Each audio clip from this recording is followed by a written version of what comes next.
अपने कामों को अच्छी तरह से मैनेज करने के लिए और अपनी ज़िंदगी में बरकत शामिल करने के लिए हमें किस किस तरह से अपने ऊपर काम करना है, तो आइए आज हम इस वीडियो में इस टॉपिक पर बात करते हैं। तो जी अस्सलाम वालेकुम and welcome back to my channel. आप सब कैसे हैं? उम्मीद है सब ठीक होंगे, खुश होंगे। अल्हम्दुलिल्लाह मैं भी बिल्कुल ठीक हूँ।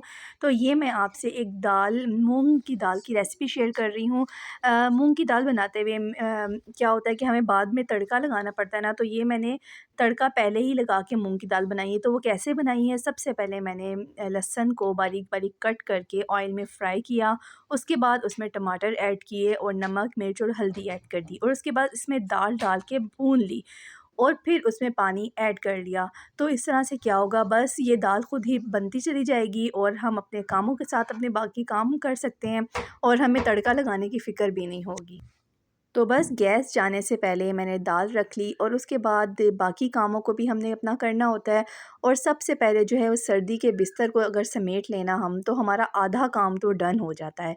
क्योंकि बिस्तरों की वजह से, रज़ाइयों की वजह से, कंबल वगैरह की वजह से हमारा कमरे में बहुत ज़्यादा इन्होंने स्पेस ली हुई होती है। तो बस जब उठ जाएँ तो उन सब बिस्तरों को तय कर दें और सबसे पहले अपने बेड को बनाएँ, तो एक कंप्लीट फीलिंग आती है और पता चल रहा होता है कि हाँ, सुबह हो गई है और हमने अपने कामों का आगाज़ कर दिया है। और इससे हमारा एनर्जी लेवल भी जो है वो बहुत ज़्यादा हाई हो जाता है। तो मैं भी यही कर रही थी। दाल तो हमने रख ली अपनी और उसके बाद कमरे की तरफ आके उसकी सेटिंग करने लगी, रज़ाई वगैरह तय की और अपने कमरे को अच्छी तरह से क्लीन कर लिया। और जब आप अपनी चीज़ों को समेट के रखते हैं ना, तो इससे क्या होता है, कमरा गंदा भी नहीं लगता। ज़रूरी नहीं है कि हर वक़्त आप झाड़ू वगैरह ही लगाते रहें। बस जो कमरे की तरतीब और ऑर्गनाइज़ेशन पे अपनी तवज्जो दें। क्योंकि हमें सफाई का बहुत ज़्यादा ख़्याल रखना चाहिए और अपने चीज़ों को समेट के रखना चाहिए। तो इससे क्या होता है, हमारा स्ट्रेस लेवल भी जो है वो हाई नहीं होता और हम रिलैक्स रहते हैं। अगर हम बेतरतीब कमरे में रहेंगे ना, तो हमारा माइंड भी जो है वो बेतरतीब ही रहेगा। तो बस घर के काम करने के बाद, कुकिंग करने के बाद ये मैंने कपड़े निकाल दिए बच्चों के लिए, क्योंकि कल जुम्मा था और ये जुमेरात के दिन का व्लॉग है। तो बस नहाना-धोना अगर जुमेरात वाले दिन ही कर लें, तो ये कि जुम्मे को गैस बहुत कम आती है, तो हम फ्री हो जाते हैं। बच्चे जो उनसे है ना, वो नहा धो के तो उनके कपड़े वगैरह निकाल दिए। उसके बाद मैं बच्चों को लेने चली गई और ज़ोहर की नमाज़ के बाद सूरह फ़तह पढ़ने का बहुत ज़्यादा अजर है। और ये मेरी रूटीन है, सूरह फ़तह पढ़नी और उसके बाद जो है सूरह बकरा दिन के किसी भी टाइम आप पढ़ लें। चाहे तो आप एक-एक सिपारा करके पढ़ें, चाहे तो आप 2-3 दिन लगा कर पढ़ें। लेकिन ये है, अल्हम्दुलिल्लाह मेरी इतनी आदत हो गई है कि मैं 40 मिनट्स में मेरी सूरत मैं पढ़ लेती हूँ अल्हम्दुलिल्लाह। और बस ये अल्हम्दुलिल्लाह ये सूरत भी मैंने पढ़ ली थी। और सूरह बकरा के फ़ज़ाइल पर तो मैंने एक वीडियो भी बनाई हुई है और आप सबको पता होगा कि सूरह बकरा पढ़ने के कितने ज़्यादा हमारी ज़िंदगी पे असरात होते हैं, कितने पॉज़िटिव असरात होते हैं। हमारे घर में जो है शैतान दाखिल नहीं हो सकता 3 दिन तक। जब हम सूरह बकरा की तिलावत अपने घर में करते हैं, तो लाज़मी अपने घरों में सूरह बकरा की तिलावत खुद करें। चाहे तो आप कंप्यूटर में या टीवी में सूरह बकरा की तिलावत लगा दें ऊँची आवाज़ में, दरवाज़े खिड़कियाँ खोल दें, ताकि आपके घर में बरकत हो और घर से शैतान जो है वो भाग जाए। और ज़बरदस्त तरीका तो ये है कि ख़ुद आप सूरह बकरा की तिलावत करें, ख़ुद से पढ़ें। चाहे तो आप थोड़ी-थोड़ी करके पढ़ें, पूरे दिन में उसके बना लें कि आपने फ़जर के बाद आधा सिपारा पढ़ना है, ज़ोहर के बाद आधा पढ़ना है। जिस तरह से भी आपको दिन में टाइम मिले, तो अपनी ज़िंदगी में, अपने दिन में सूरह बकरा को लाज़मी शामिल करें। इसके फ़ज़ाइल बेशुमार हैं और बहुत ज़्यादा बरकत होती है और आप मसाइल से निकलते हैं और नज़र बद और जादू का तोड़ है ये सूरह बकरा। तो लाज़मी इसे अपनी ज़िंदगी में शामिल करें। और बस ये कुकिंग की तैयारी और साथ ही हम नमाज़ का टाइम हो जाता है। और एक और बात कि दरूद शरीफ की एक तस्बीह तो रोज़ लाज़मी पढ़ा करें। अपने आप को अल्लाह ताला के साथ कनेक्ट रखना, अपना कनेक्शन को मज़बूत हमने खुद ही करना है। ये ज़िंदगी है और इसमें हमें दुनिया के काम करने के साथ-साथ अपनी आख़िरत पर भी तवज्जो देनी है। अपने अल्लाह ताला के साथ कनेक्शन भी मज़बूत करना है, अपने अल्लाह ताला से बातें करनी है और आप सल्लल्लाहु अलैहि वसल्लम पर दुरूद सलाम भेजना होता है। तो एक दरूद पाक की तस्बीह लाज़मी पढ़ा करें। तो क्या होता है, इसमें हम हमारे घर पे, हम पर, हमारी फ़ैमिली पे बहुत ज़्यादा रहमतें और बरकतें नाज़िल होती हैं। अपने यकीन को पुख्ता करके हम जो भी काम करते हैं ना, तो उसमें बरकत ही बरकत शामिल होती है। यहाँ तक कि जब हम खाना वग़ैरह भी बनाएँ, तो उस वक़्त भी दरूद शरीफ पढ़ते रहें। तो क्या होगा, हमारे खानों में बरकत होगी। बिस्मिल्लाह पढ़ के जब हम खाना बनाना शुरू करते हैं तो उसमें बरकत होती है, उसमें शिफ़ा होती है।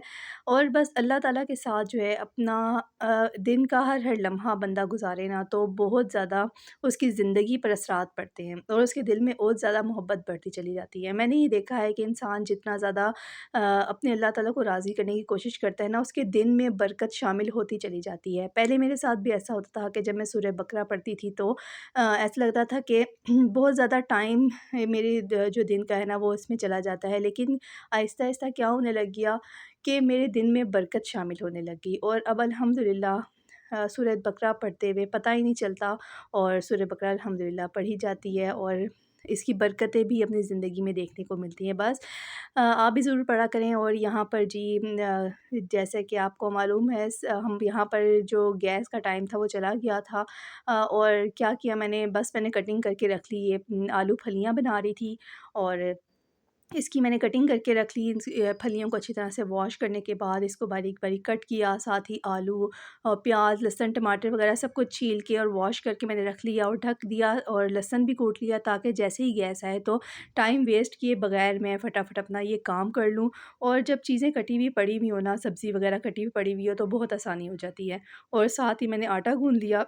मैंने अपने उस टाइम को इस तरह से यूटिलाइज़ किया कि जो भी गैस के बगैर वाले काम है ना वो मैं कर लूँ। तो लेकिन जो है भूख का टाइम भी था दोपहर को। फिर हमने ये शाम हो गई थी तो यहाँ पर बाकर ख़ानी और चाय के साथ गुज़ारा किया, ताकि कुछ तो आसरा हो। क्योंकि हांडी वग़ैरह पकने में भी टाइम था। तो बस गैस आने में बहुत ज़्यादा देर लग गई। तो हल्की गैस थी तो उसमें लेकिन मैंने अपनी हांडी रख दी और अल्हम्दुलिल्लाह ये बन गई थी। और क्या आप लोगों के साथ भी ऐसा ही होता है कि गैस के मसले की वज़ह से चाहे हम जितनी भी रूटीन अपनी सेट कर लें ना, तो ये प्रॉब्लम लाज़मी होती है। और ये देखें जी, मैं आपको एक ज़बरदस्त सी रेसिपी दे रही हूँ मुखड्डी हलवे की। तो ये मैंने क्या किया, 1 कप सूजी ली और इसको पानी में भिगो के मैंने रख दिया, तकरीबन आधा घंटा मैंने रख दिया। उसके बाद जो चीनी है ना, वो भी उतनी ही लेनी है, जितनी सूजी उतनी ही चीनी। उसको ऑयल में डाल के या घी में डाल के, इस वक़्त मेरे पास घी अवेलेबल नहीं था तो मैंने ऑयल में ही बना लिया।